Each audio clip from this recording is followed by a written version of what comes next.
Bueno, muy buenos días a todos. Les damos gracias por participar hoy una vez más en este curso de rectores.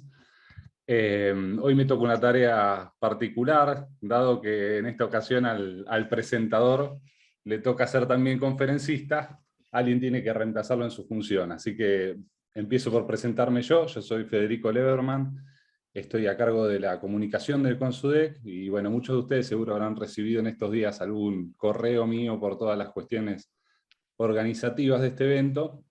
Así que, bueno, también aprovecho para darles gracias por la paciencia. Un evento tan grande obviamente implicaba demoras muchas veces para evacuar las consultas y demás.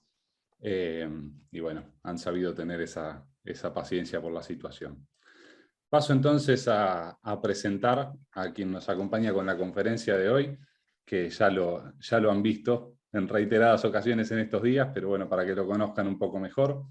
El padre Walter París es sacerdote de la Arquidiócesis de Bahía Blanca, tiene un doctorado en Historia por la Universidad de El Salvador, colabora en el CONSUDEC con la parte de pastoral educativa, y es autor de numerosas publicaciones. Entre ellas hizo el Manual de Educación Religiosa para la Escuela Secundaria Jesús con Nosotros, de Editorial Capeluz, y también, por ahí varios de ustedes habrán visto en nuestra web, en la parte de publicaciones, que está el complemento a los aportes para la implementación del programa de educación sexual integral, en el que también trabajó principalmente el padre Walter. Así que, bueno, Walter, ya sabes que siempre sos muy bienvenido y muy bien recibido por la gente en el curso de rectores que escucha gustosa tus intervenciones, así que te damos gracias por estar una vez más. Bueno, muchas gracias, Federico. Así que hoy cambiamos un poco los roles. Pero bueno, vos estás en comunicación, así que esta también es una tarea, es una tarea que te compete, sí, sí, sí. Pero bueno, no me iba a presentar a mí mismo, estaba claro, ¿no?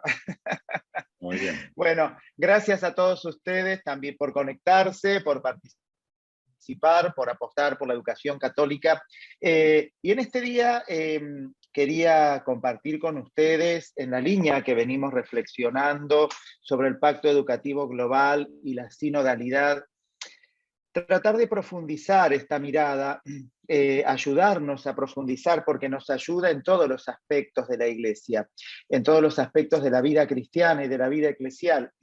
El Papa nos ha llamado ya desde hace tiempo, desde la época en que él era cardenal en Buenos Aires y él fue el redactor del documento de Aparecida. Ahí se introdujeron varios conceptos más que nuevos, diríamos profundizados. Ahora vamos a explicar ese tema. Pero uno de ellos ha sido el de conversión pastoral. Y el tema de la conversión pastoral suscitó desde el comienzo multiplicidad de significados, multiplicidad de abordajes. Y siempre estos abordajes iniciales iban por el cómo hacer, por el qué proponer.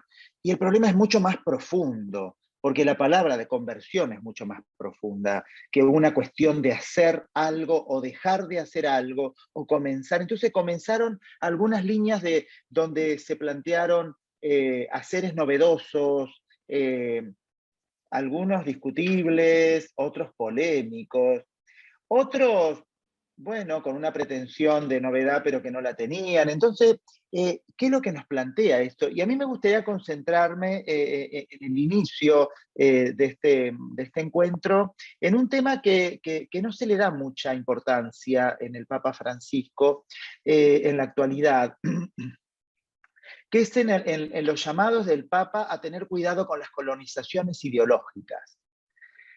Las colonizaciones ideológicas. El Papa insiste mucho en ese tema. Cuidado con las colonizaciones ideológicas. Hoy vivimos un tiempo profundamente ideológico, donde hay distintas ideologías con las cuales se nos pretende colonizar. Y no estamos hablando de colonizar solamente territorios, estados, colonizarnos la cabeza. Hay ideologías que nos están colonizando la cabeza, que las tenemos incorporadas. Ante todo, una ideología, vamos a aclarar, no es algo malo en sí mismo, porque lo que ocurre es que en estos lineamientos ideológicos, en la afirmación, se afirma una perspectiva de la verdad, se afirma una perspectiva de la realidad. Siempre las ideologías tienen afirmaciones de una perspectiva que es válida, que es positiva, ya sea en lo político, en distintos ámbitos, pero en lo político se entiende más, ¿no? Así como algunos afirman más lo social, otros afirman más lo individual, para poner dos grandes extremos de la reflexión sociológica y de la sociología política. También, también tenemos otras perspectivas, otras que combinan, las terceras vías, estamos escuchando. No voy a entrar en disquisiciones políticas para no irnos del tema, ¿no? Pero entonces, ¿dónde la ideología se vuelve peligrosa? Cuando afirmamos que esa perspectiva, cuando perdemos de vista que eso es una perspectiva, cuando perdemos de vista que este es un punto de vista y es un aporte a la totalidad. Por eso el Papa habla de sinfonía y de polifonía, como veníamos escuchando, porque cada ideología, cada perspectiva plantea una parte, una línea, y es necesario complementarnos. Y de ahí viene la necesidad del diálogo para construir una verdad integral. Cuando la ideología afirma la pretensión de tener la totalidad de la verdad, entonces ahí es donde comienza a gestarse el totalitarismo, porque de ahí viene la palabra totalitario, cuando yo creo que la totalidad de la verdad y la totalidad de la realidad solamente tienen valor desde mi mirada, cuando pierdo la conciencia de que mi mirada necesita el complemento de la mirada del otro, cuando pierdo la conciencia de que mi mirada es parcial. Y entonces esta pretensión absoluta que toma la ideología es inmoral. Es inmoral porque ya desde el vamos sabemos que es parcial. Y afirmar que es absoluto es inmoral, porque es ir contra la verdad, ¿no? Después otro concepto del cual el Papa también no habla más tan a fondo como en el Dialogía, pero a veces lo toca, es el concepto de praxis, que está muy de moda en los textos teológicos, en los textos pedagógicos. La praxis originalmente se plantea como la aplicación de la ideología, es decir, una idea que la trato de llevar a la realidad. Y esto realmente es no es que esté mal, es también una manera de mirar la realidad, es una manera de mirar la realidad.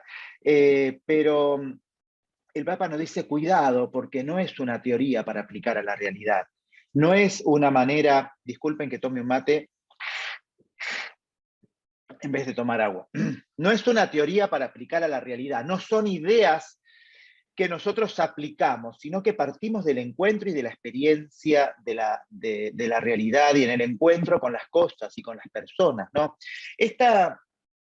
Esta cuestión de la ideología y de la praxis tuvo su nacimiento en la dialéctica, ¿no? En el pensamiento dialéctico, y concretamente en la dialéctica materialista, en la dialéctica del comunismo, del pensamiento comunista. El mismo Marx va a plantear estas cuestiones de buena manera, claro, ¿no? Siempre tenemos que entender que nadie quiere plantear las cosas para hacer daño, sino para aportar algo para el mundo. Todas las grandes teorías políticas plantean siempre un cambio positivo o una mirada positiva para la humanidad, para la vida de las personas, para la sociedad.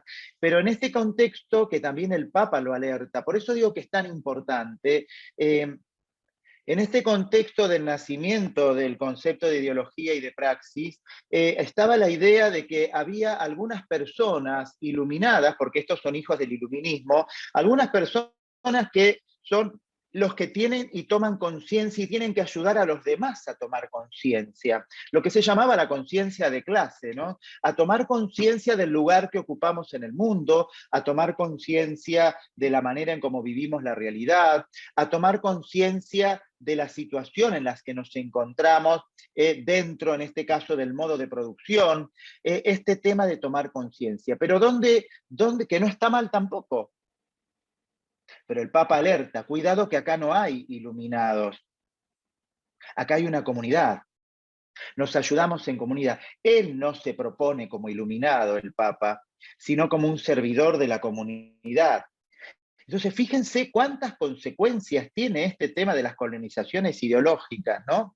Y quería introducir esto porque tiene consecuencias importantes para el pacto educativo y para la sinodalidad. Entonces, él no se propone como un iluminado, sino como un servidor.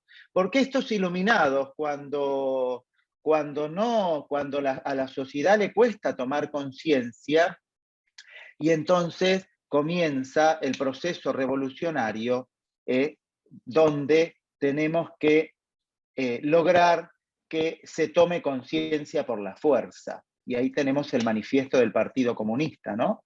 La revolución violenta para que se tome conciencia por la fuerza, totalmente en las antípodas de lo que el Papa implica, que es parte del respeto, de mirar los procesos más que los espacios, de respetar la persona, evidentemente, y vayan a leerlo, el manifiesto del Partido Comunista está por todos lados, no es un manifiesto político de Marx y de Engels sobre la necesidad de la revolución para que los proletarios tomen conciencia, ¿no? Y plantea la revolución violenta y armada. Bueno, así ha ocurrido a lo largo de la historia, ¿no? Y esto no tiene nada que ver con el cristianismo. Por eso el Papa habla de las colonizaciones ideológicas. Por eso es tan grave cuando desde la ignorancia o desde lo que dicen determinadas personas X de la realidad, incluso de medios, se le ponen rótulos al Papa que no tienen nada que ver. No es mi tarea defenderlo al Papa, sino fundamentar e ir al fondo del pensamiento del Papa Francisco para poder descubrir esta luz que el Papa nos está planteando y que nos invita a mirar con libertad y con apertura, con acogida y con misericordia, no con violencia, no de una manera coaccionada o coactiva, sino de una manera respetuosa y libre, ¿no? Entonces, hoy esta dialéctica ha colonizado nuestra cabeza, cuidado, en la de todos está. La idea de que los conflictos se resuelven con la violencia, la idea de que el conflicto es la manera de abordar los problemas. Tenemos la cabeza colonizada por un pensamiento dialéctico, lo vemos en la familia, en las relaciones familiares. ¿Por qué nos cuesta la comunión? Porque tenemos la cabeza colonizada por la dialéctica. La dialéctica es contradictoria con la comunión, porque la dialéctica plantea que de estos opuestos que luchan surge una realidad nueva, eliminando a los opuestos.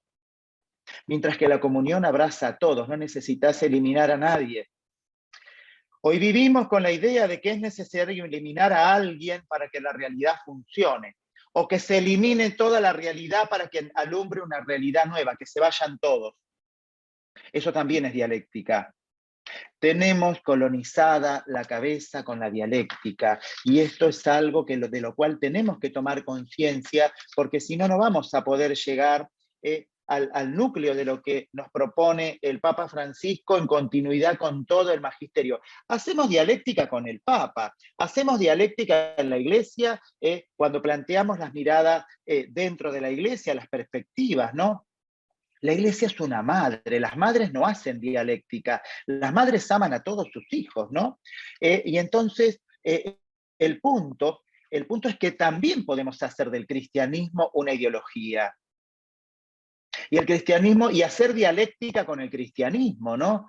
A y anti-A, cristianos y anticristianos, los de adentro y los de afuera, y ahí nace todo el tema de los muros. Por eso el Papa dice, cuando empezamos a abordar la cuestión de la ideología y de evitar las colonizaciones ideológicas, desde esta perspectiva, en lo personal, me ayuda a comprender más profundamente cuando el Papa se niega a los muros, porque el muro es dialéctica, la dialéctica entre el adentro y el afuera.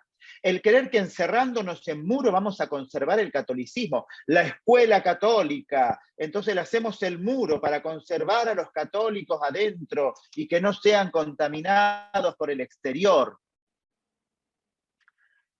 La escuela evangelizadora, que se abre a la comunidad a anunciar el evangelio, que vive el servicio a los hermanos, que recibe a todos, el hospital de campaña, una escuela comunión, no una escuela dialéctica.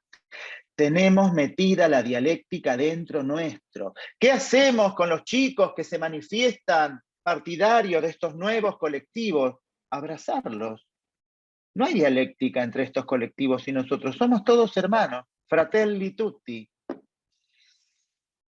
Tenemos la dialéctica metida adentro de nuestro corazón y hacemos dialéctica con el corazón hacia las personas. Este acá no me pisa. Hacemos dialéctica con los familiares. Entonces, fíjense qué notable, ¿no? Porque la pastoral va a comenzar desde la experiencia de Cristo. Si no hacemos una pastoral ideológica o una pastoral que hace dialéctica con Jesús, que pretende corregir el Evangelio, porque el Evangelio, nos dice el Papa Francisco, es uno solo, no hay varios evangelios o para cada persona un evangelio a su medida. El evangelio que nos anuncia Jesús es uno solo. Y el punto básico, lo veníamos escuchando en estos días, para superar esta dialéctica que tenemos enquistada en la mente y en el corazón, es descubrir que la realidad que Dios hace para nosotros es un don, que la persona del hermano es un don, que todo lo que tenemos alrededor es un don de Dios, que estamos llamados a abrazar, que todos somos valiosos.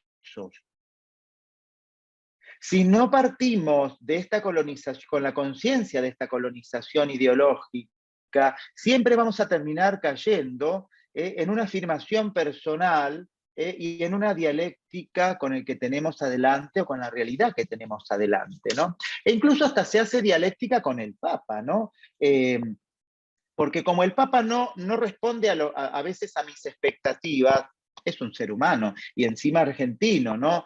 Yo me quiero imaginar qué pasaba con los polacos con San Juan Pablo II, ¿no? Bueno, ahora nosotros estamos viviendo esa experiencia, y entonces hay puntos donde pareciera que hay como una obsesión con el Papa, ¿no?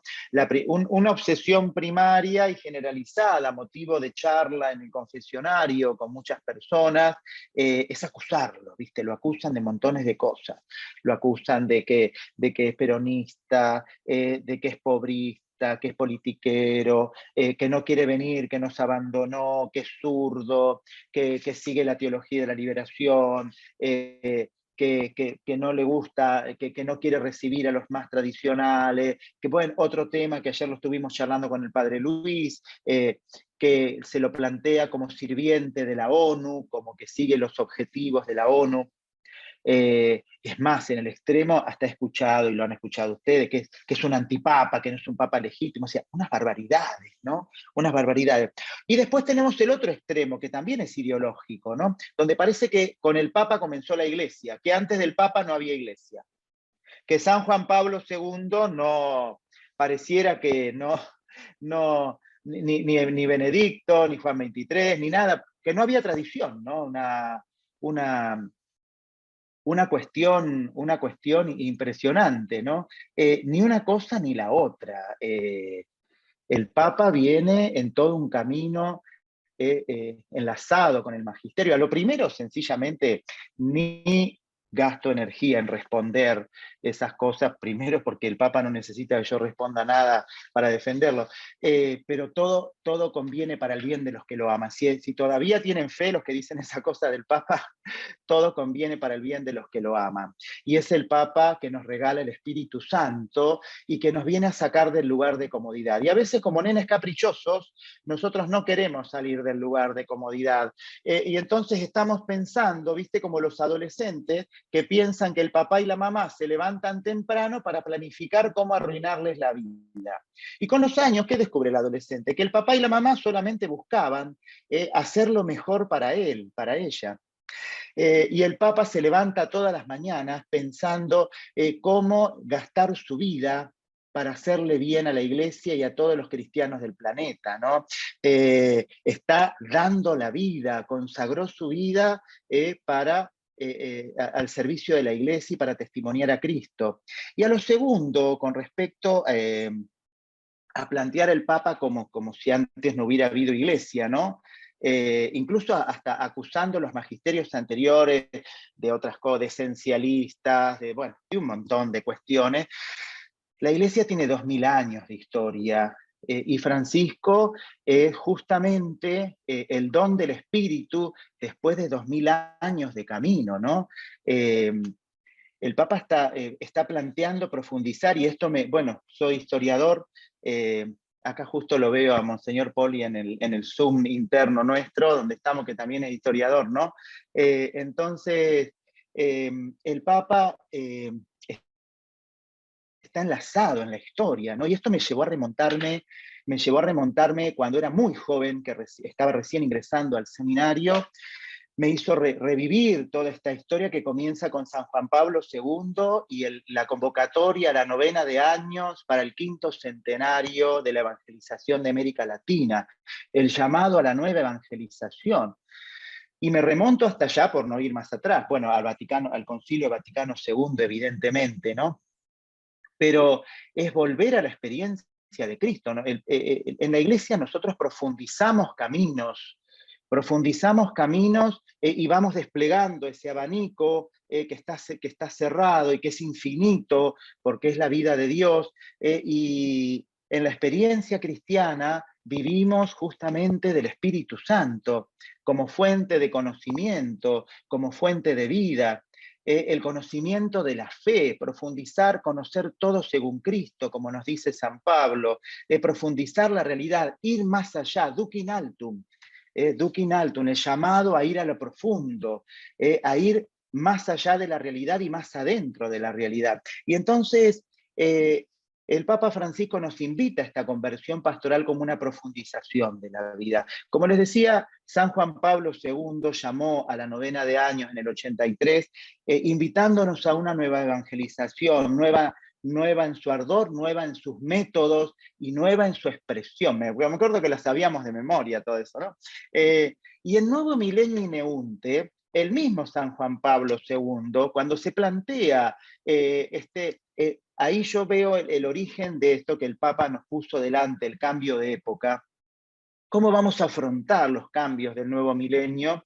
El Papa nos dice, la Iglesia tiene 2 instrumentos nada más ni nada menos, ¿no? Que son los pilares del Concilio Vaticano II, la comunión y la revelación. La comunión y la revelación. Y justamente la comunión y la revelación, estos 2 pilares del Vaticano II, son los instrumentos para superar esta colonización ideológica dialéctica que tenemos en la mente y en el corazón. Son los instrumentos, porque el Evangelio no es dialéctico. El Evangelio abraza, acoge, llama, invita. No tiene nada que ver con la dialéctica. La dialéctica tampoco tiene nada que ver con el método teológico. No tiene nada que ver con el método teológico. El método teológico es acoger toda la realidad y considerar que toda la realidad es donada por Dios, omnia creatura bona, ¿no? Entonces no hay dialéctica. Entonces, no tiene nada. La comunión se opone al descarte, porque es acogida de todo. Y justo el Concilio Vaticano II sucede como don de Dios a través de Juan 23, en una época donde la fascinación por la dialéctica tenía bueno, varias vertientes, ¿no? Pero una de esas vertientes fue la Revolución Cubana, que deslumbró al planeta Tierra. Deslumbró al planeta Tierra la Revolución Cubana como la idea de formar este ideal, este ideal socialista en el mundo.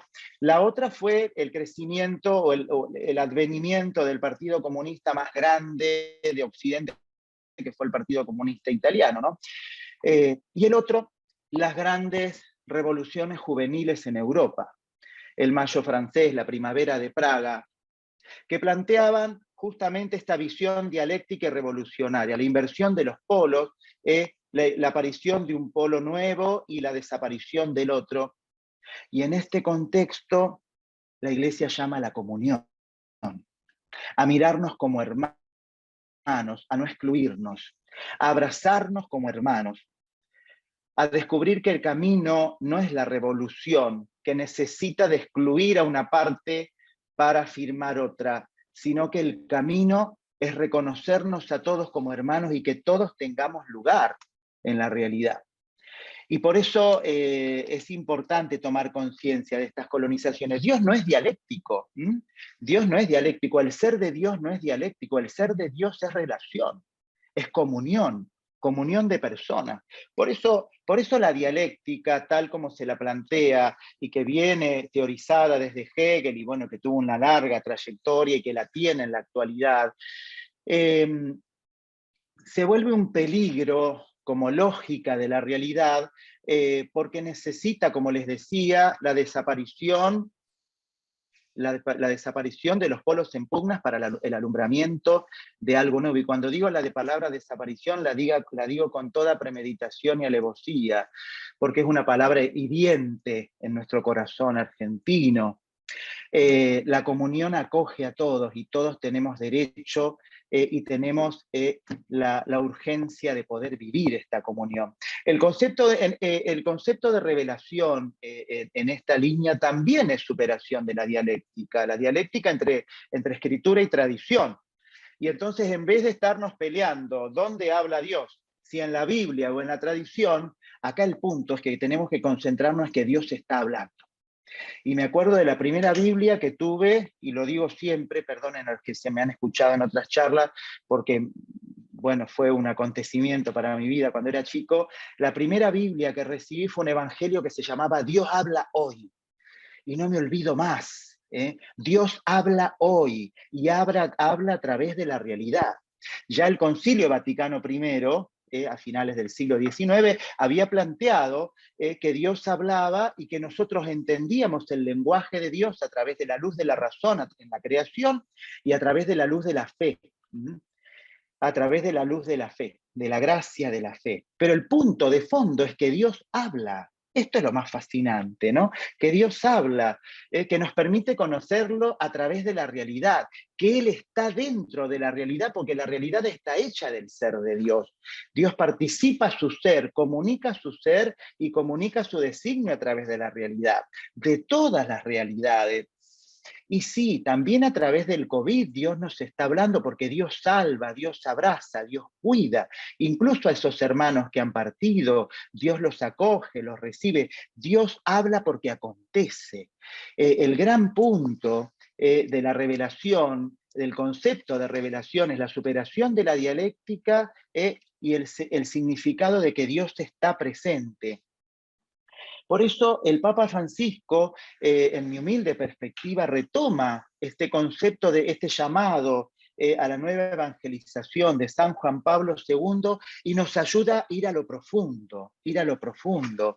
Y entonces esa novedad en ardor que tenía que tener la nueva evangelización, ya lo planteaba Aparecida y luego Evangelii Gaudium, esta misión programática, una iglesia en misión permanente, una iglesia en salida, descubrir que incluso cuando voy a hacer los mandados, estoy comunicando a Cristo con mi sonrisa, con mi gesto, con mi alegría de vivir, con la manera en cómo encaro la realidad, con la manera en cómo me conmuevo ante lo que pasa, con este drama que estamos viviendo hoy, espantoso, donde en la fragilidad de todas estas personas que son consumidoras, una mentalidad maligna ha hecho semejante aberración, y no podemos no estar conmovidos, y si no estamos conmovidos, tenemos que hacernos preguntas, como nos dice el Papa, necesitamos aprender a llorar estos dramas, ¿no? Entonces, este ardor en el corazón que nos genera Cristo,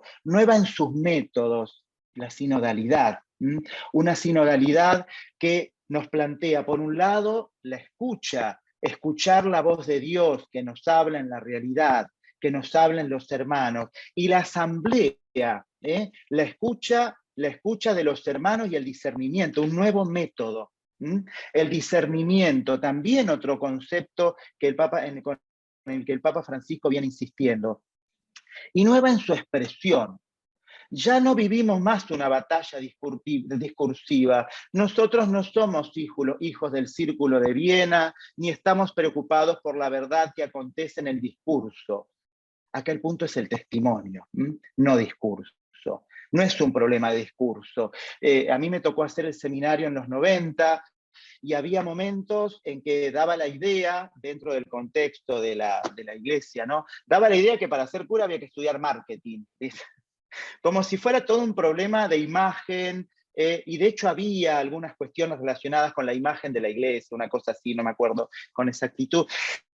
No, acá son testigos. A mí lo que me entusiasmó en la vocación fue un testigo, un consagrado que vivió una vida tan intensa que después de ver la vida de ese consagrado, yo tenía 19 años y dije, yo quiero vivir como ese tipo. Y acá estoy.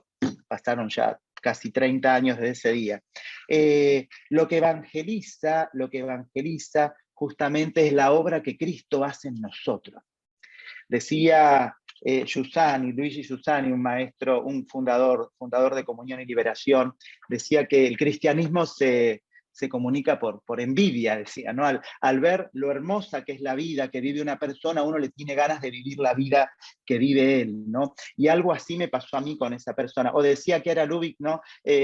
Primero, antes de decirle cualquier cosa, primero tenemos que amar al hermano y entrar en esta relación de fascinación y de amor.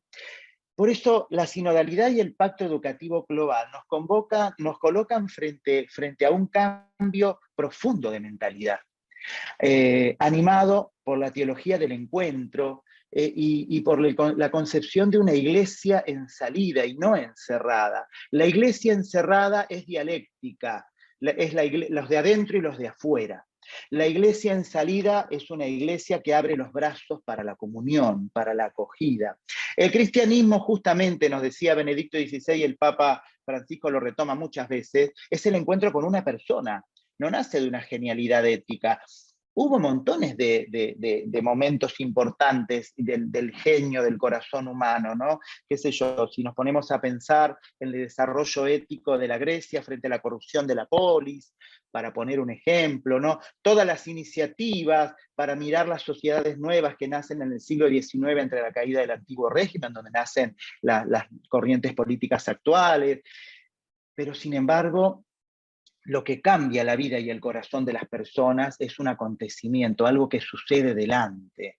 Y justamente Jesús de Nazaret es ese acontecimiento que estamos llamados a escuchar, y que estamos llamados a experimentar a través de su presencia en la comunidad. La comunión no es una construcción nuestra, es dejarnos poseer por el Espíritu, que es el que nos hace comunidad, y el que nos trae la experiencia de Cristo. Un espíritu que habita en la comunidad, que no es propiedad privada de nadie, es un espíritu profundamente comunitario. Y en esta línea del discernimiento, y de seguir al espíritu, vamos viendo el camino. En el inicio de esta apertura de la iglesia a mirar la realidad, tuvimos ver, juzgar y actuar, ¿no? Ya hace muchos años, casi 40, ¿no? Un poco menos, ver, juzgar y actuar.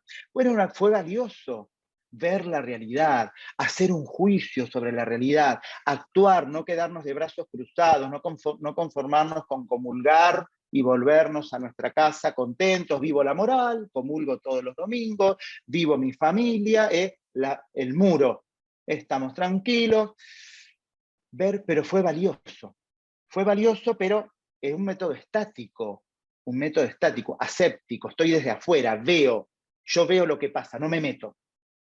De alguna forma, ver implica no te metas, porque incluso hasta si te metes, corres el riesgo de modificar la muestra.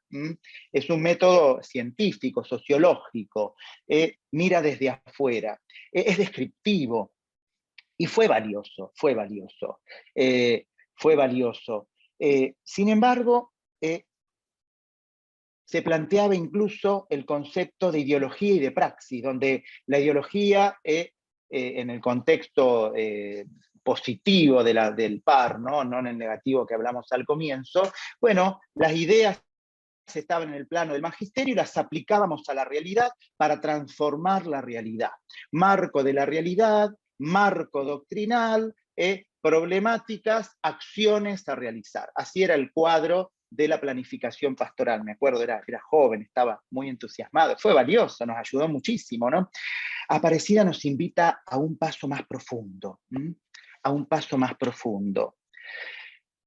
Este ver desde afuera ya abrimos el corazón y nos dejamos fascinar. Nos dejamos fascinar por la realidad. Escuchamos, entro en diálogo con la realidad porque la realidad habla, no la veo desde afuera. Entro en diálogo, escucho. El juzgar se transforma en discernir, porque ya no solamente hago un juicio desde afuera, sino que esta realidad tiene que ver conmigo. Entonces hago un discernimiento porque mi vida está implicada. Y el actuar no es solamente hacer una acción para transformar a, sino que es convertir. Y convertir es volver a Dios, descubrir, entrar en diálogo con Él y descubrir qué me pide el Señor a través de esta realidad. Convertirse no es hacer algo solamente concreto, sino volver a entrar en comunión con Dios, volver a descubrir que Él está presente para mí y que me llama a vivir una amistad, fascinar, escuchar, discernir, convertir. Una profundización teológica donde el centro ya no es mi juicio y mi acción, sino que el juicio es entrar en relación con Él. Dejarme fascinar por Él, escucharlo a Él, discernir lo que Él me pide y responder con mi regreso hacia Él. Fascinar, escuchar, discernir, convertir. Y entonces, en ese fascinarse, dejarse fascinar por Dios, entra la oración.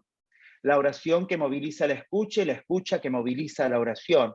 En ese juzgar y discernir está este llamado del Papa a la asamblea, ¿no? Porque discernimos en comunidad, no tenemos iluminados, ni nadie va a venir con un garrote a obligarnos a tomar conciencia violentamente, sino que cada uno va a ser respetado en su camino, en un camino de asamblea, en un camino de sinodalidad. Y en este convertirnos es volver a la alianza, volver a tomar conciencia de que somos hechos, somos amados, somos abrazados para vivir la comunión con el Señor.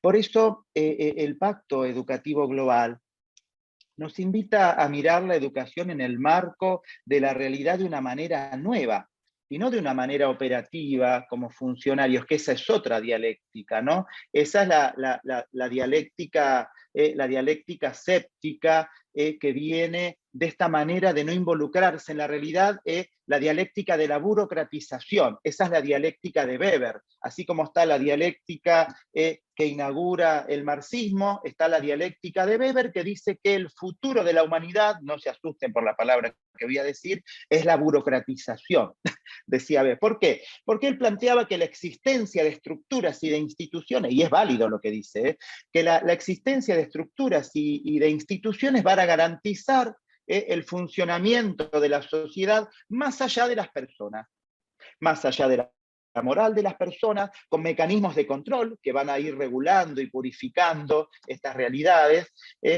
Entonces él decía que el futuro es las instituciones. Bueno, ven, esa también es una dialéctica, porque nos pone ahí en esa situación de diferencia, como si fuera un punto de preservar. Y el corazón humano se mete, ¿viste? Como Montesquieu. Si hoy se despierta Montesquieu y vemos qué hicimos nosotros con la división de poderes, se vuelve a morir, pobre hombre.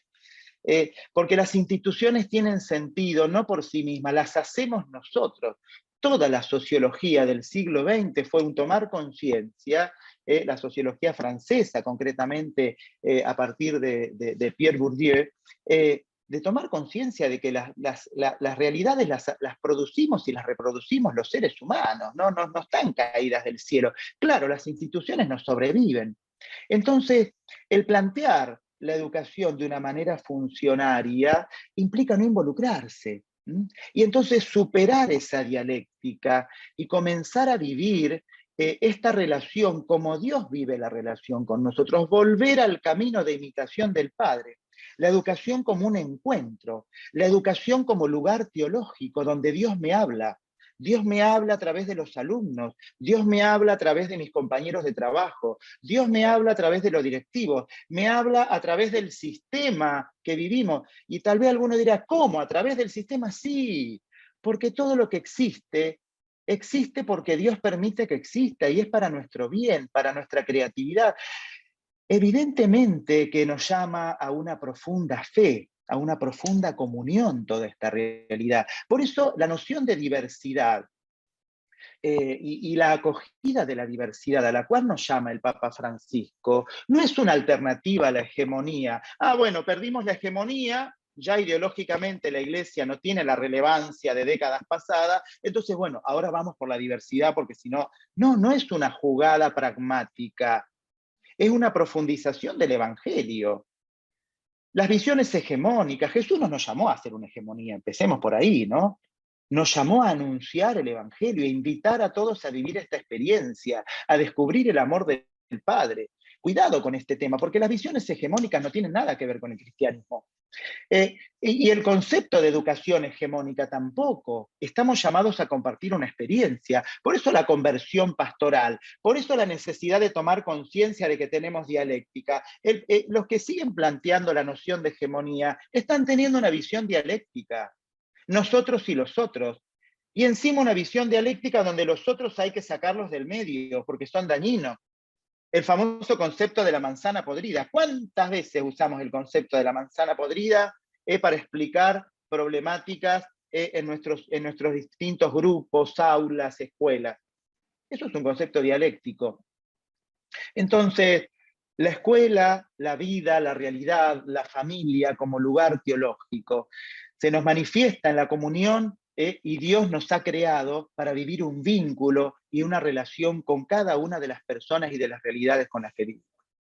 Entonces, el otro es un don, donde Dios habla. El pacto educativo implica plantearnos la educación como alianza y comunión, como encuentro con Dios. Cada mañana, si sos docente, si sos directivo, te invito a que te levantes y le pidas al Señor que te ayude a descubrir lo que Él te dice y te habla a través de esos chicos, de esas personas, de esas realidades que vas a encontrar. Entonces, con esta mirada, comenzamos el camino de dejarnos invadir por la gracia del Espíritu y a comenzar a superar esta visión dialéctica, donde esta visión dialéctica en educación tiene como dos grandes polos, ¿no? El famoso concepto de la ilustración, de la educación, donde deposito de conocimientos, bueno, así lo plantearon algunos pedagogos contemporáneos, la educación donde buscamos que una élite maneja la cultura y de la cual todos participamos, una dialéctica, o la otra, la que es el dueño de la verdad y entonces el que no la quiere aceptar, tenemos que ir por la violencia, como hablábamos antes, ¿no? En la dialéctica, el iluminado que viene a enseñar una verdad. Claro que hay cosas que algunos saben y otros no, pero las compartimos. Y la verdad, nos tenemos que dejar poseer por la verdad, decía Benedicto XVI. Es ella la que nos posee a nosotros. Nosotros tenemos la pretensión de poseer nosotros la verdad. La verdad es Dios, es el ser de Dios, ¿no?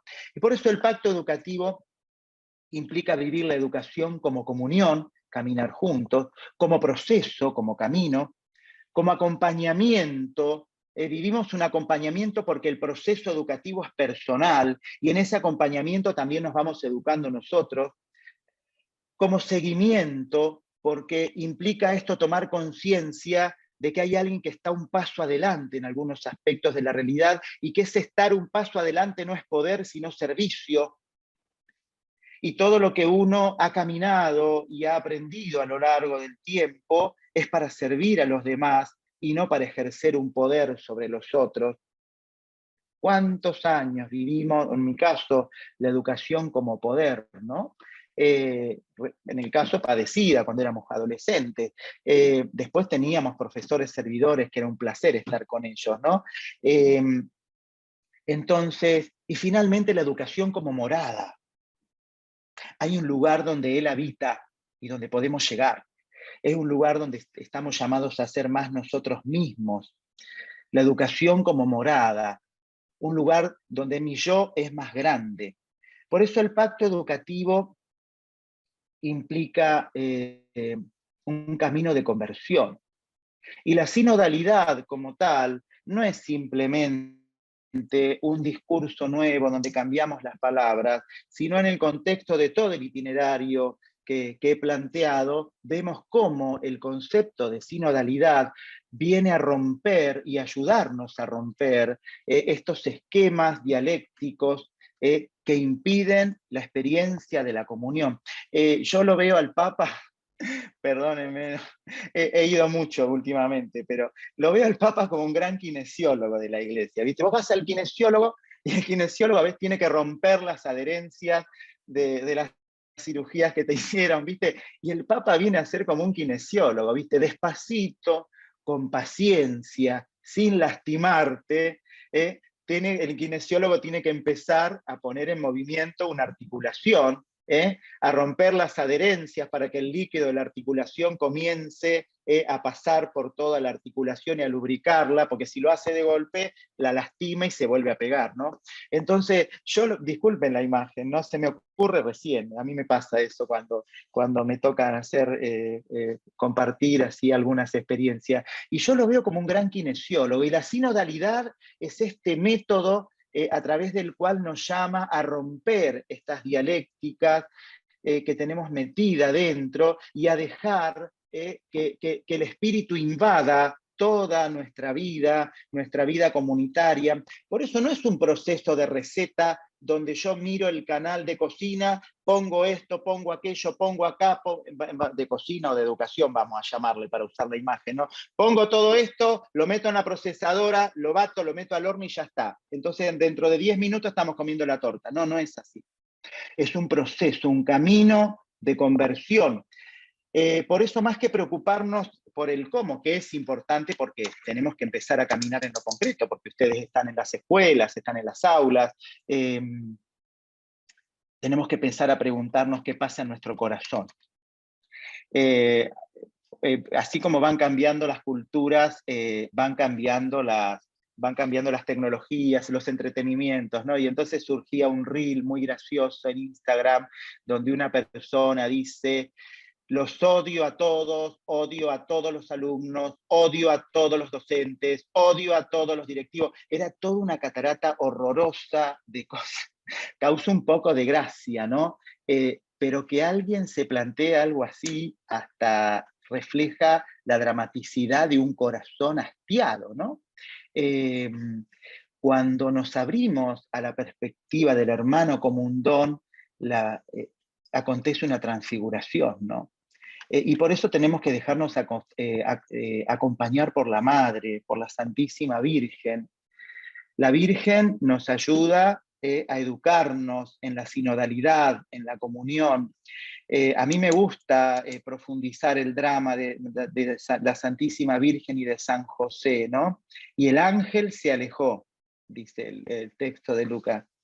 Y ella está ahí, no tenía EVA-test, no se podía hacer el test de embarazo, le dicen que está embarazada, y ahora si se enteran, ¿qué va a pasar? Bueno, partió y fue sin demora, y se fue a lo de la prima, a ver, bueno, primero a verificar el anuncio del ángel, y después a servir, ¿no? Y San José, bueno, a la Virgen le preguntaron, y a San José le encajaron el chico, y lo recibió con amor, le costó al comienzo, le costó acoger el plan de Dios, pero sin embargo, tarde o temprano, ante el anuncio en sueños, lo recibe y recibe a María. Entonces, la realidad nos va a costar, nos va a costar la sinodalidad, nos va a costar escuchar, nos cuesta escucharnos entre nosotros. A mí me cuesta escuchar, ven que hablo y hablo y hablo, y sí, me cuesta escuchar. Me cuesta escuchar y hacer silencio y a veces escuchamos sin amor, es decir, sin acoger la palabra del otro, escuchamos como funcionarios. Escuchar cuando habla el hermano, bueno, para usar las metáforas familiares, cuando habla la cuñada, en vez de aguantar lo que habla, tengo que escuchar lo que Dios me dice. Porque a veces ocurre que en la parroquia, en el colegio, en la realidad, en la diócesis, y a veces escuchás cosas que no te gustan escuchar. Está sucediendo para vos la realidad.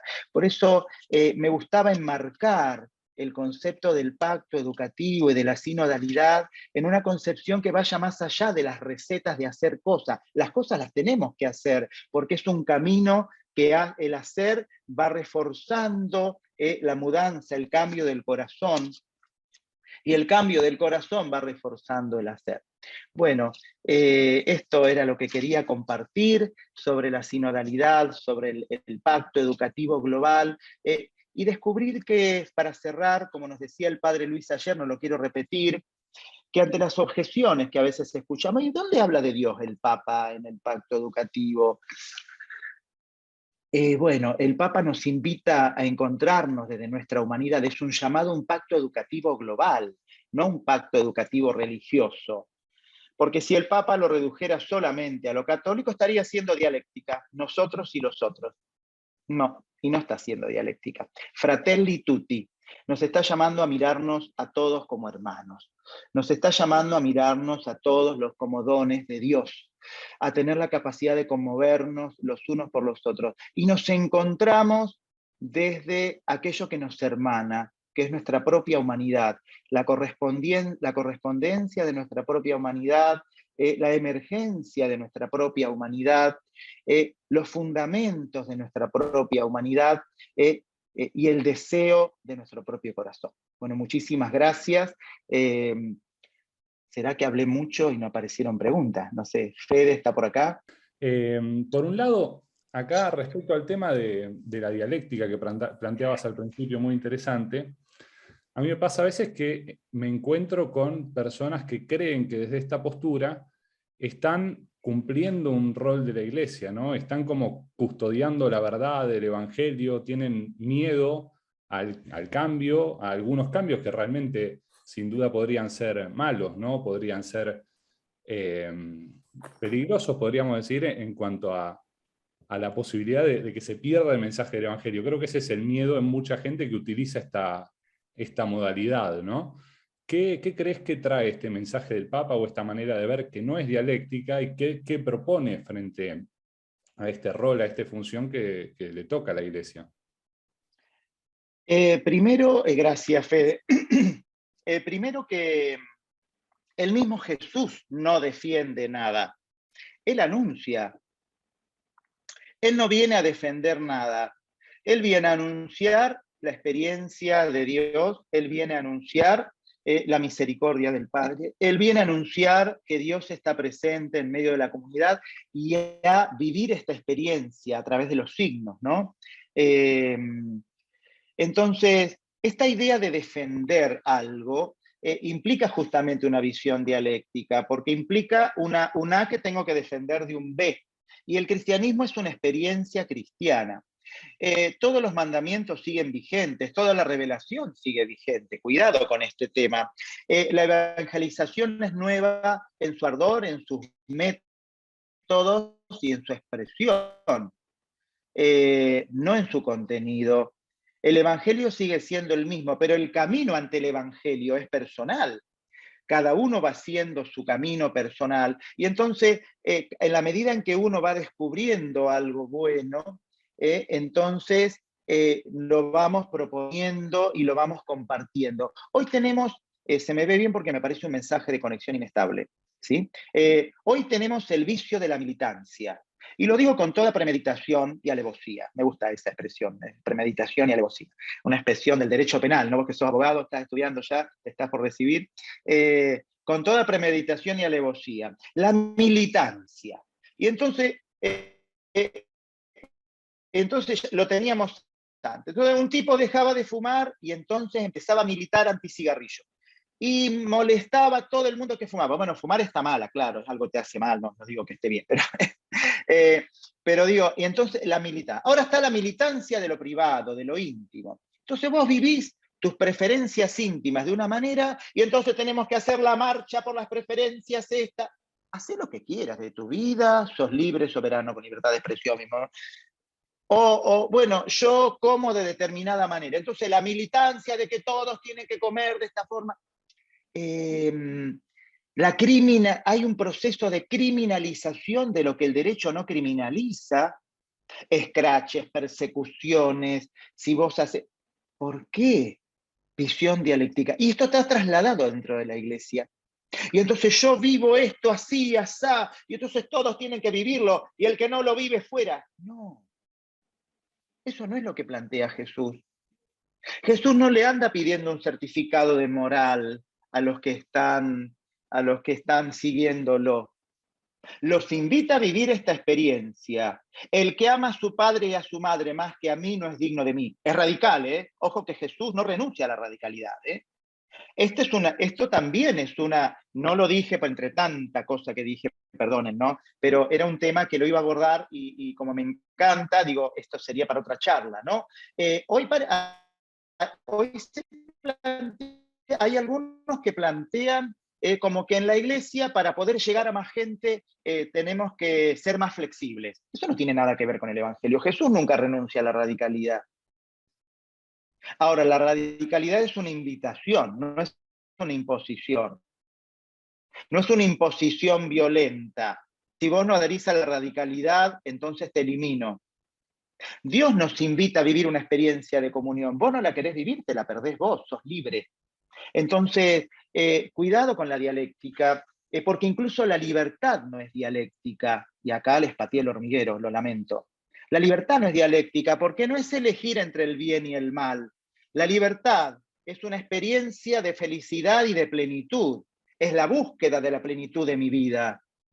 Y entonces, en función de esa búsqueda de mi plenitud, de mi felicidad, es que yo hago un discernimiento sobre la realidad. Pero la libertad es un camino positivo.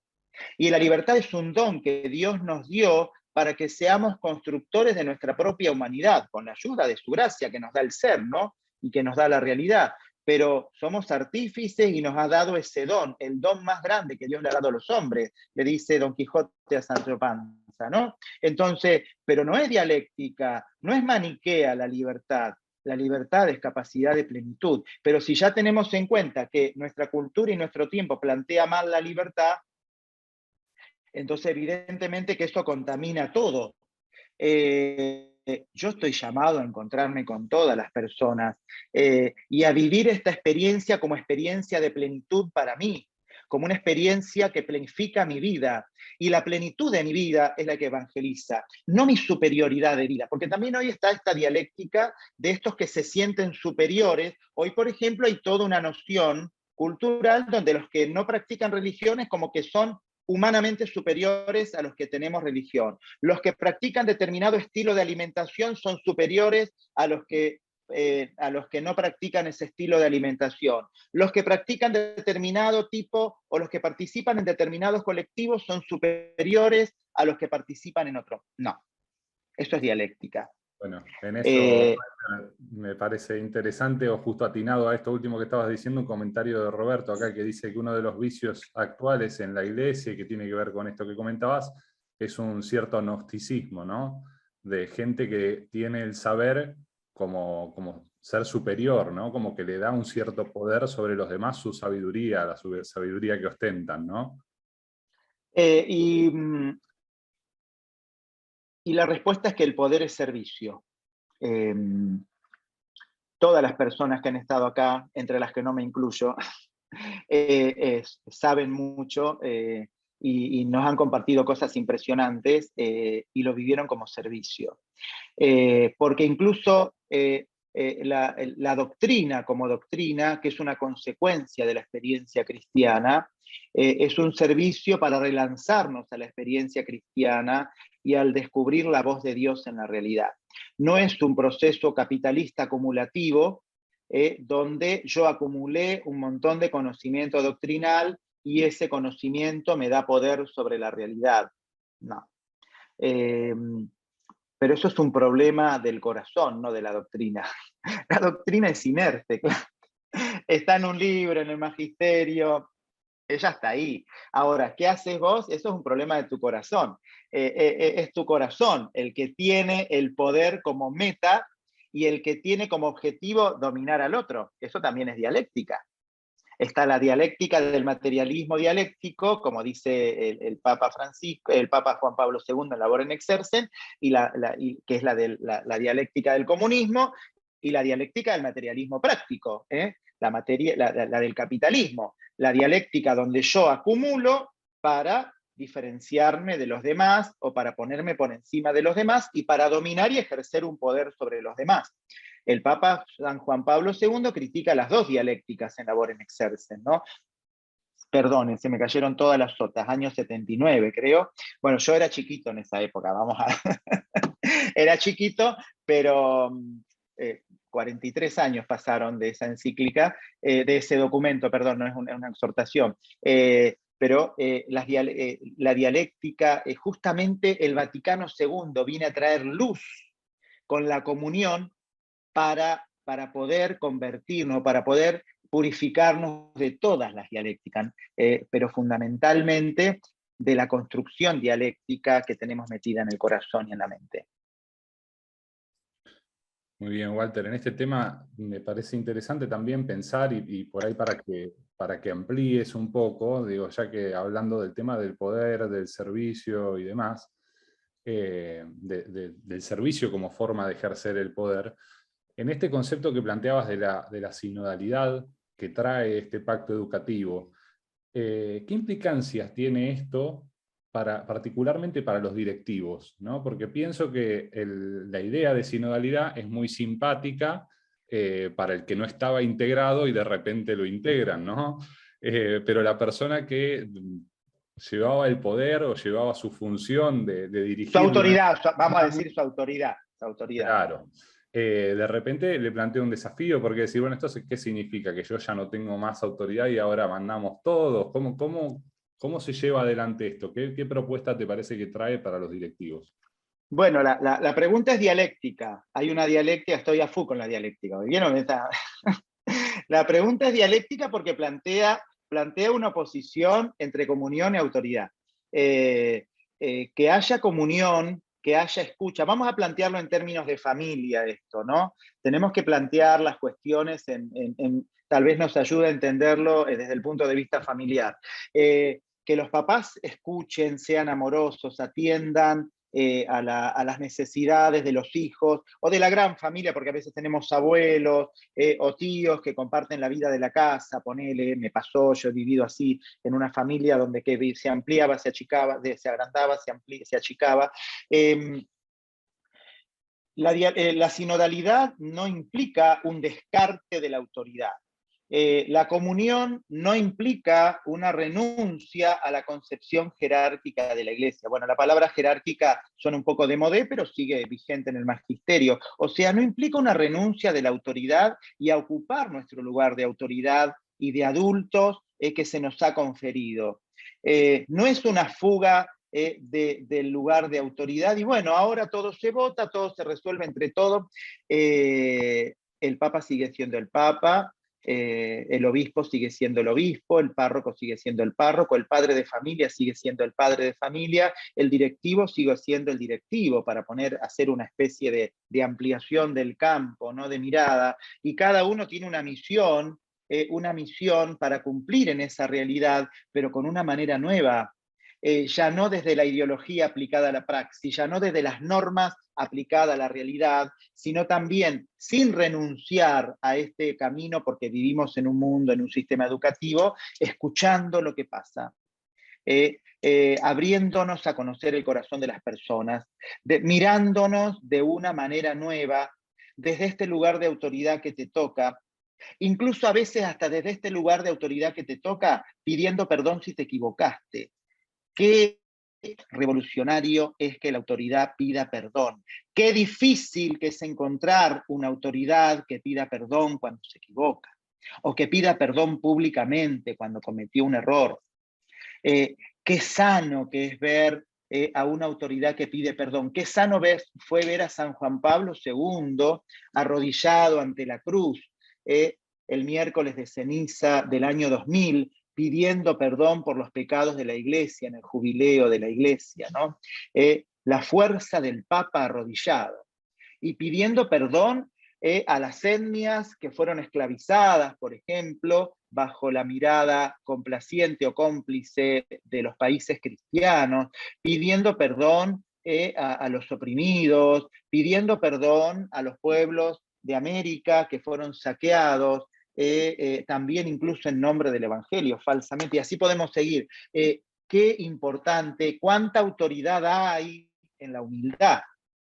Nosotros pareciera que solamente reconocemos la autoridad en el poder, en la potencia o en la prepotencia, y también la autoridad está en la humildad, en la escucha, en el volver para atrás cuando me di cuenta que la medida que tomé está equivocada, o que no es lo que le está haciendo bien a la institución, o que no es el momento, es la mejor medida, pero son personas y no es el momento para tomar esa medida.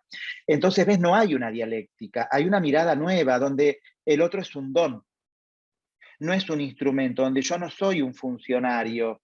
No hay una renuncia al lugar de la autoridad, sino una manera nueva de concebir la autoridad como servicio, pero no como un servicio funcional, sino como un servicio donde está involucrado mi corazón, donde está involucrada mi humanidad. Entonces, en esta perspectiva, podríamos seguir hablando de este tema, ¿no? En esta perspectiva es la sinodalidad, no es una horizontalidad al estilo de la Asamblea Nacional del Partido Comunista de China o de la reunión de los soviets o de la Comuna de París. No, no hay una horizontalidad en ese sentido. Sigue habiendo un sentido de autoridad, pero un sentido de autoridad nuevo, como el padre con los hijos. Y cuidado, porque a veces tenemos dialécticas de poder en las relaciones familiares, en las relaciones de pareja también hay dialécticas de poder. Entonces, estamos llamados a ocupar nuestro lugar, nuestra singularidad, con responsabilidad, a la altura de esa situación, pero de una manera nueva, mirando a los hermanos de una manera nueva, escuchando que Dios nos habla a través de los hermanos. Muy bien, acá van llegando varios mensajes, preguntas, unos cuantos de agradecimiento, de felicitaciones, de conformidad y gusto escuchando la conferencia.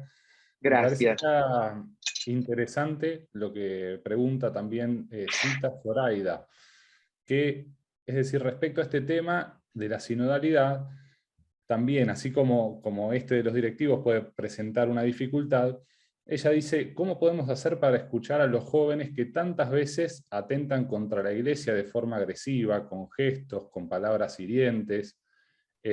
¿Cómo hacemos para llevar el mensaje de Dios ahí? O a personas incluso que por ahí militan dentro de la Iglesia, por ejemplo, dentro del colegio, por ejemplo, a favor del aborto. A veces uno se encuentra con los chicos que están con estas posturas. Bueno, es decir, una cosa por ahí es la sinodalidad, cómo vivirla con gente que quiere caminar con vos, y cómo se hace o qué se plantea frente a las personas que directamente te agreden. Y bueno, y en este caso ella también pregunta qué se hace respecto a las sanciones, ¿no?, que se suelen aplicar, qué mirada tenés sobre ese tema o qué otra alternativa puede haber. Bueno, yo estoy acá en el CONSUDEC no porque sea un especialista en escuelas, sino porque vengo de pastoral de juventud. Participo en escuelas también, en formación de docentes, estoy más en la pastoral, por eso estoy en pastoral educativa del CONSUDEC, y acá estoy como un servidor simplemente, ¿no? Y justamente esto se planteó. Primero y principal, saquémonos de la cabeza la opción represiva, porque no sirve para nada. Sacátelo de la cabeza, porque no lográs ningún resultado, o todo lo contrario, lográs más que la otra persona se ofusque más profundamente. En primer lugar, frente a esta militancia y frente a lo agresivo, lo que decía del Pacto Educativo Global es un llamado a encontrarnos desde lo humano, que es este punto de correspondencia que tenemos todas las personas. Y el encuentro humano tiene como punto de partida el respeto.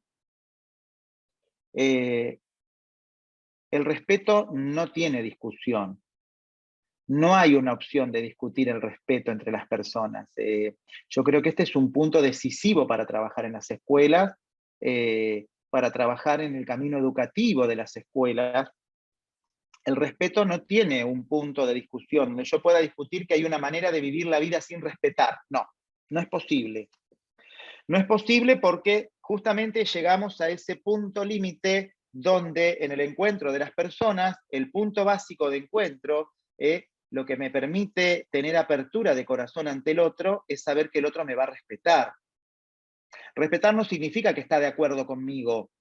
Respetar no significa que el otro comulga con lo que yo pienso. Respetar significa que yo para el otro, aunque mi pensamiento sea radicalmente diverso, yo para el otro soy una persona y soy valioso porque soy persona. Es el respeto que le tengo que tener a un preso, porque no lo respeto, no, el respeto no vale de que él se porta bien. El respeto tiene sentido porque él es persona, independientemente de cómo se porte, de cómo piense. Por eso la pena de muerte fue eliminada como opción dentro de los artículos del catecismo, porque la vida la tenemos que respetar hasta el fondo. Entonces, creo que el punto de vista, tenemos que trabajar más el significado del respeto, incluso trabajar con las familias. Ayer hablábamos del tema de cómo trabajar con las familias, cómo incorporar a la familia. El respeto es un tema que hoy está puesto en discusión. Y discutir el respeto, bueno, está en la misma línea como se discute la vida, ¿no? Si podemos tener legislación que atente en contra de la vida, no tenemos que asombrarnos de que se vaya en contra del respeto, ¿no? No tenemos que sorprendernos, pero tenemos que trabajar el respeto entre las personas. El respeto del ámbito en el que me encuentro. O sea, ponele que a mí me invitan, me tocó en su momento, porque me lo pidió mi obispo, animar, participar en un panel sobre los 500 años de la Reforma Protestante. Entonces yo le digo al obispo, ¿y yo como cura qué tengo que decir ahí? Entonces me dice, no sé, fíjate, nos invitaron y me parece un gesto lindo. Bueno, o sea, no es que tenía problema, ni miedo, ni nada, se imaginan, ¿no? O sea, con los años que tengo, miedo a estas cosas no le tenía. Digo, pero bueno, a ver, Señor, decime qué tengo que compartir con ellos, ¿no? Bueno, en primer lugar nos encontramos según Cristo, pero imagínense si yo voy a plantear el encuentro desde la condena al protestantismo, a Lutero. O sea, nos encontramos desde el respeto, desde la acogida, desde la belleza de la invitación, de que no nos invitamos a tirarnos piedras con la doctrina, sino a encontrarnos en lo que creemos y comulgamos, que es que en Jesús salva, que está presente y nos abraza a todos, aun cuando tenemos diferencias, el respeto. Yo voy a respetar a un lugar. O sea, el respeto no se puede negociar bajo ningún concepto, y esto lo tenemos que trabajar. Lo tenemos que trabajar. Que la Argentina se haya planteado no respetar los derechos humanos en una determinada época de su historia ha sido demoledor. El respeto, ¿entienden? Ayer bueno, tengo redes sociales, no vivo en un rabión, ¿no? Escuchar cosas escritas ayer, en lo personal me daba asco. Sobre estas personas que han fallecido por la droga contaminada. Respetá, querido, respetá a la familia que sufre, respetá a los fallecidos, respetá que vos también podés ser adicto o que podés tener un hijo adicto, un familiar adicto. Las barbaridades que se decían, o sea, cuando yo pierdo de vista el respeto, pierdo de vista el respeto por mi propia humanidad. Jesús llega a un momento que ante los niveles altísimos de agresión hace silencio. Les cuento un brevísimo testimonio, no mío, ¿no? Una gran amiga religiosa, un alumno le pegó un sopapo. Digo, ¿y vos qué hiciste? Nada, pegué media vuelta y me fui, porque no había más nada que hacer. Claro, porque ¿qué es lo que quedaba por hacer ahí? Al sopapo, ¿con qué le respondés? Con otro sopapo, técnicamente. Pegó, o sea, no, técnicamente, digo, no es que esté bien, digo, sería la respuesta natural. No, hizo silencio, respiró hondo, pegó media vuelta y se fue. Porque, o sea, alguien tiene que cortar con esta dialéctica de violencia. Alguien tiene que cortar. Y habrá un punto donde esa persona que no respeta, y ojo que después las agresiones continuaron, ya no físicas, pero continuaron, a un punto la realidad se impone.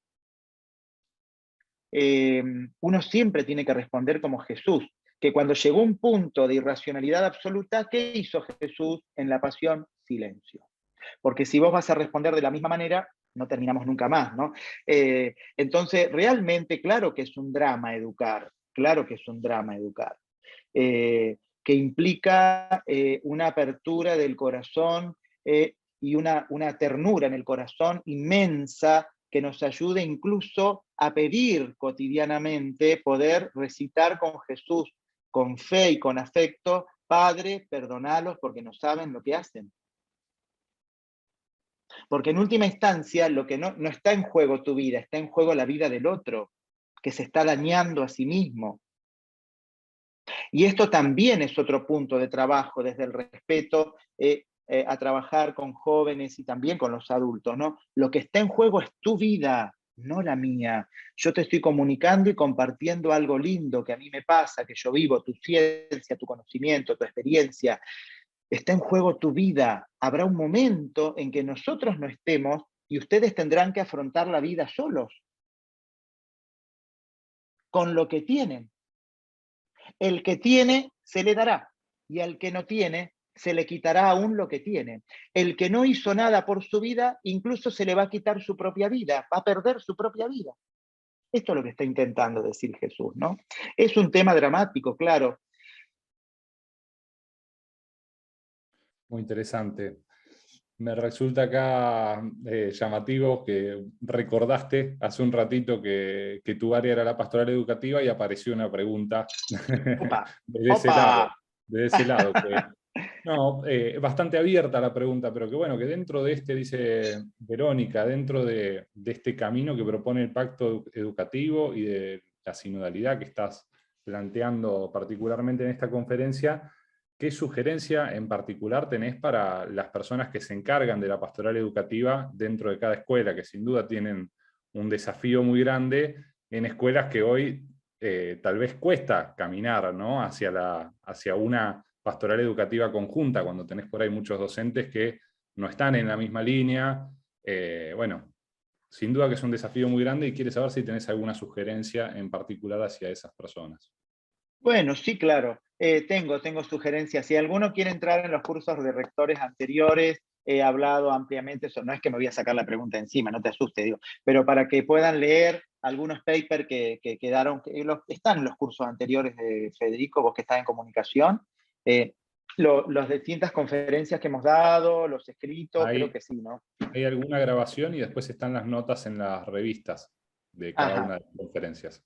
Ah, perfecto. En las revistas pueden encontrar en los cursos de rectores anterior sobre el de Mendoza, que fue 2019, el de Mendoza, ahí hay una ponencia amplia sobre este tema, voy a hablar de todos modos, y en La Plata también, pero más en la línea de lo que estamos viendo ahora el pacto educativo.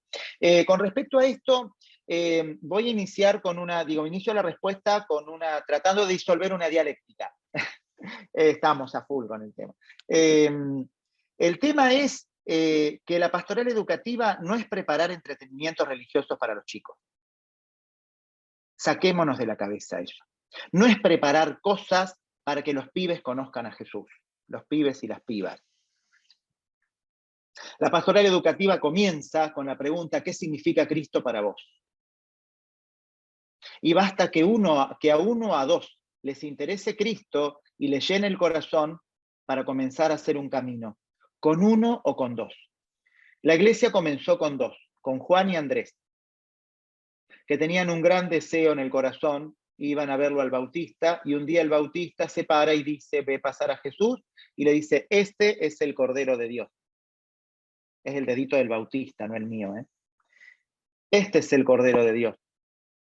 Y ellos se pararon y lo siguieron. Y Jesús, cuando vio que lo seguían, se dio vuelta y le preguntó, ¿qué quieren? Imagínate, te están siguiendo, ves, ¿qué quieren esto? ¿Qué quieren? Maestro, ¿dónde vivís? Vengan, vengan y lo verán. Y estuvieron todo el día con él. Evidentemente, en la casa de Jesús, ¿quién vivía, Federico? ¿Sabés quién vivía? Si no sabés, me muero, por favor. En la casa de Jesús. Sí. Y la La Virgen. Virgen, querida, la Virgen, claro. Estuvieron toda una tarde con Jesús y la Virgen, con Jesús y la Santísima Virgen.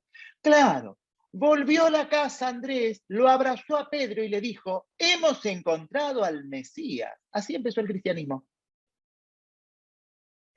Y Pedro y Juan a su hermano Santiago, y después a Bernabé, y después a esto, y después a esto. Y empezaron a compartir esta experiencia que llega hasta hoy. Este es el camino.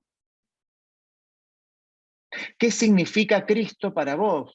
¿Qué significa Cristo para tu matrimonio, para tu familia, para la vida de tu familia, para tus hijos, para tu relación con tus hijos, con tus hijas, en la relación con tus padres? O sea, ¿qué significa Cristo para vos? Ese es el inicio de una pastoral y te aseguro que bastan dos. Me ha tocado, yo tengo 23 años de sacerdote ya, mucho.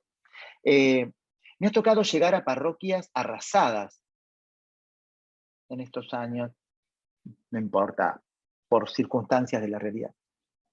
Y bastaron dos personas con fe, dos personas con fe para transformar todo. Dos personas con fe que movilizaron a los maridos, que movilizaron a otros, que invitaron a otros matrimonios. Bastaron dos personas con fe que queremos hacer algo con los chicos. ¿Les parece infancia misionera? Armaron infancia misionera y la viven y la comparten con los nenes. Vamos, ¿te parece? Dice, porque hay un montón de papás de infancia misionera que vienen, que traen los chicos y se quedan mirando las actividades que hacemos. ¿Qué te parece si organizamos alguna cena? Bueno, yo vivo en Montehermoso, en invierno hace mucho frío, mucho, así como es divino en verano, en invierno es arrolladormente frío. Nos encontrábamos antes de la pandemia a organizar cosas. No es esa la parroquia arrasada, pero digo, me han tocado encontrar situaciones difíciles, ¿entendés? Y dos personas con fe y donde vivimos la fe entre nosotros, donde nos encontramos, donde nos apoyamos, nos acompañamos, basta para comenzar una historia. Y todas las cosas comienzan con dos personas. Y así comenzó Chiara Lubich, por ejemplo, que a mí me conmueve mucho el inicio del movimiento de los focolares, porque empieza con la consagración de Chiara Lubich a la Santísima Virgen, arrodillada durante toda una noche de oración con una amiga en una iglesia, dedicándole la vida a Dios por la paz y la unidad, cayendo bombas alrededor de la iglesia, entre los temblores del edificio que se les podía caer encima. Con esas dos comenzó el movimiento de los focolares. ¿Entendés? Un movimiento que llena el planeta. Tuve ahora en mi casa un focolarino de Turquía, ahora tengo focolarinos de todos lados que están compartiendo la vida de mi casa en la playa, ¿no? Entonces, vos te das cuenta que no necesitas una estrategia, sino tener fe, que te interese Cristo, la radicalidad. Lo que fascina del cristianismo no es la flexibilidad. Este es un error ideológico que están cometiendo muchos, que pareciera que hay que echarle agua al cristianismo para que la gente pueda entrar adentro, y no.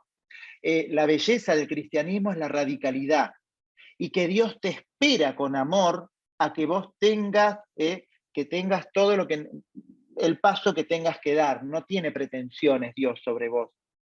Dios te espera con amor, pero que no renunciemos a la correspondencia del cristianismo con nuestro corazón. Este es el inicio de una pastoral. Y basta una persona de fe con otro que se entusiasme un poco y ahí empezás con dos. Don Giussani, el fundador de Comunión y Liberación. Bueno, no voy a contar toda la historia, la conozco porque bueno, soy del movimiento y me gusta mucho, pero él yendo en tren hacia cuando viajaba para dar clases, hacia Milán, le tocó compartir el tren con unos jóvenes y se da cuenta que todos los jóvenes venían de familias católicas, iban a misa, pero eran comunistas, eran dialécticos. Y entonces ahí, en vez de ponerse a pelear con los pibes, dejó toda la tarea universitaria y se dedicó a dar clases de religión en secundaria, porque él se daba cuenta que se estaba proponiendo mal el cristianismo. Y así se hizo amigo de dos o tres.